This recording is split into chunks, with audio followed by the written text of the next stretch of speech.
Disney Plus appears to censor episode of The Simpsons in Hong Kong referencing Tiananmen Massacre. Here's a summary of the article. Online video streaming service Disney Plus appears to have censored an episode of The Simpsons in Hong Kong which references the 1989 Tiananmen Massacre. The 12th episode of the 16th season was first broadcast in 2005 and sees the family visit China, where the cartoon family visits the mummified body of ex-leader Mao Zedong. The newly launched Disney Plus platform skips from episode 11 to 13. The Tiananmen Massacre occurred on June 4, 1989, ending months of student-led demonstrations in China. The massacre has been heavily censored in China for decades. Also on HKFP. Meanwhile, following the onset of the Beijing-imposed national security law last June, Hong Kong has arrested leaders of the alliance, which organized annual commemorations of the 1989 crackdown.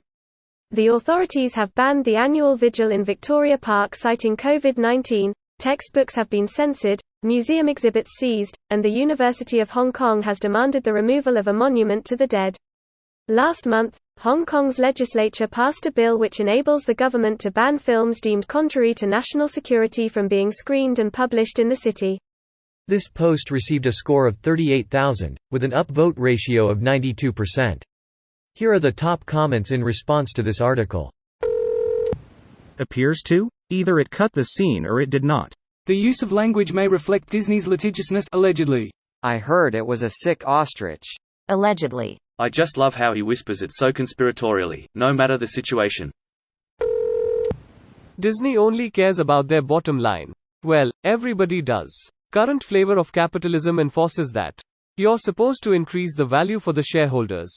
Whatever needs to be done to increase the value is a good thing in that approach. Censor stuff to appease CCP? Sure. Close all your production in US, Europe and ship those jobs to China and other countries with cheap labor, where workers have no rights? If that saves even $5, that's a great decision. I also want to point out, because it's often overlooked, that unethical cheap wages in Asia were accompanied with lack of environmental regulation. This allowed companies to pollute like they used to in Western countries, this time destroying a new ecosystem. This absolutely ruins so many beautiful places, and the air is in many places poisonous. This is arguably a bigger part of cheap overseas production than cheap labor.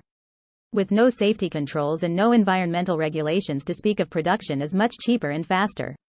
Worker wages is often a much smaller part of the cost than these other factors. Work safety and wages are hard to separate. Overworked people are almost universally less safe, so you need reasonable working hours. Reasonable hours mean less work for same pay, thus higher wages. And that's just part of the equation.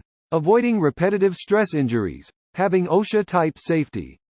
It's very expensive and much less efficient to manufacture cleanly. I've been working in manufacturing for some 30 years now, usually responsible for finding ways to compete with overseas manufacturing outfits. It's massively cheaper to manufacture overseas, and worker wages is a surprisingly small part of the difference. If China, or wherever, paid their workers exactly what our workers are paid, they'd still be a dramatically cheaper option. Is anybody really in the slightest bit surprised by that? They either remove it for one region, remove it for all regions, or get completely blocked in all Chinese-controlled territories. Not surprised, disappointed. The Simpsons was made for a Western audience. Now the same audience suffers censorship imposed by corporate greed to appease a Chinese government because they want to maintain a revenue stream. Just how far does it go? How long before we start seeing Chinese propaganda in TV shows and movies because it's some kind of CCP mandate and Disney are afraid of losing its Chinese audience? This video was automatically created by Reddit to speech. The article and comments in this video were selected from Reddit according to their upvotes, and any paraphrasing was performed by smmry.com, without any human intervention.